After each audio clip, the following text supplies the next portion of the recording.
The coordinates were etched into the stone behind the abandoned chapel altar, centuries old, covered in moss and time, too much to be a coincidence. Marta traced her fingers over the worn numbers.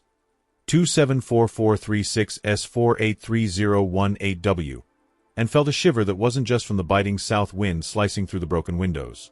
Her grandfather had mentioned something about converging telluric lines in yellowed letters she'd found in the attic, scribbles of a man obsessed with esoteric geography before disappearing into the Pantanal. Now, with the charcoal map spread on the kitchen table, she saw patterns.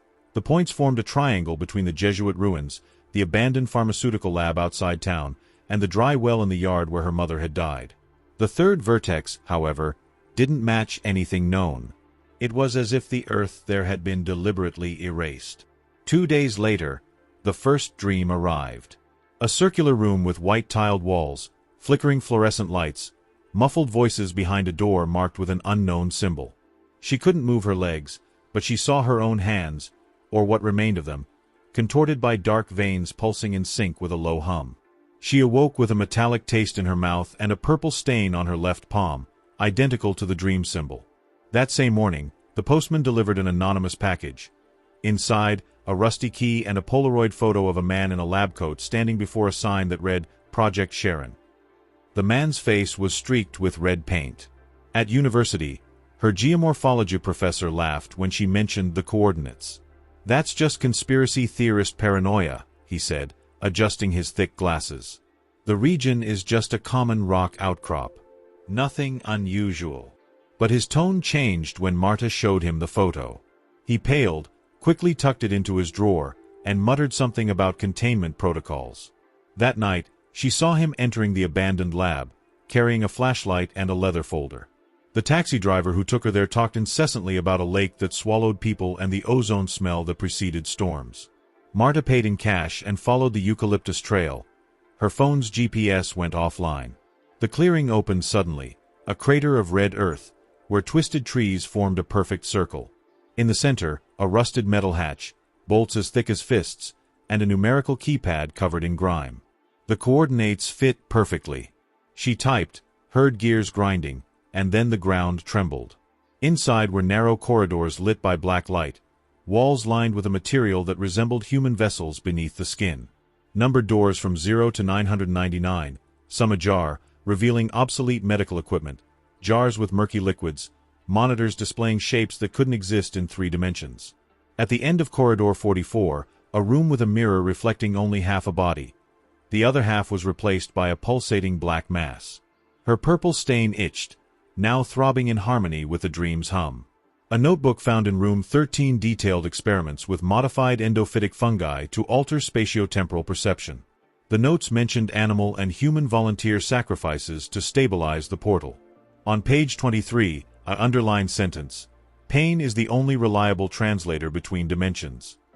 Photographs showed creatures with extra limbs, fused faces, mouths stitched with barbed wire. Marta vomited in the corner when she realized one of the figures was her grandfather. When she left, the hatch was gone. In its place, a smooth rock with Latin inscriptions, Quod est inferius est sicut quod est superius. She ran to the taxi, but the driver waited with a syringe in his hand. "Doctor's orders," he said, smiling toothlessly.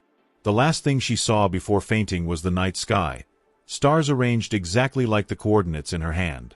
Marta awoke tied to a steel table, her left arm connected to a tube injecting a greenish-blue liquid into her veins. The professor was there, without his glasses, deep eye bags contrasting with his immaculate lab coat. "You shouldn't have come," he said, adjusting valves on a machine that buzzed like a swarm. "The fungus is already adapting to your nervous system. Look." He pointed to a monitor where fractal shapes contorted in infinite spirals, images of her own bone marrow, she realized with horror. The purple stain on her hand had spread, transforming into veins that glowed in the dark. The taxi driver, now without disguise, prepared syringes on a metal cart. Project Sharon wasn't just about opening doors, he said, his voice raspy. It was about choosing who passes. Marta struggled, but the straps were too thick. Flashbacks flooded her mind. Her mother dying of cancer, whispering, "Don't let them use you." Her grandfather burning documents before disappearing, the photo of the painted man. "You killed him," she spat. The professor chuckled dryly. He volunteered. Like the others. A necessary sacrifice to calibrate the portal. A door hissed open behind them. A figure entered, a woman with half her body covered in black scales, eyes like black holes. "She's synchronizing," the creature whispered, its voice echoing like a well. "The convergence of telluric lines. Pain will guide her." Marta felt something tear within her.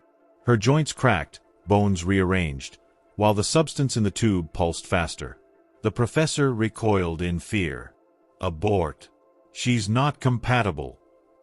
The visions began.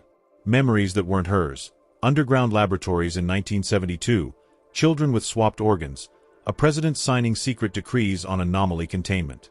She saw her grandfather dragged into a vacuum chamber, smiling as he screamed, "The coordinates are a trap, Marta." The fungus in her cells burned, transforming her skin into a translucent membrane, where constellation maps appeared and disappeared. The taxi driver lunged with a syringe, but the woman with scales grabbed him by the neck. "She's the key," she said, and something in her tone made Marta remember her mother singing lullabies. "Pain is just the beginning." The machine behind her overheated, spilling boiling liquid that corroded the floor.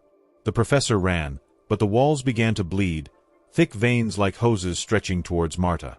She ripped the tube from her arm, black blood gushing, and rolled to the side. The substance on the floor formed patterns. The coordinates repeated endlessly. In the corridor, voices whispered in dead languages. Marta ran, her legs failing with each step, the purple stain covering half her body. Doors opened on their own, revealing versions of herself in stages of decomposition. A child with her grandfather's map, a teenager with tentacles instead of hair, an old woman with eyes made of stars.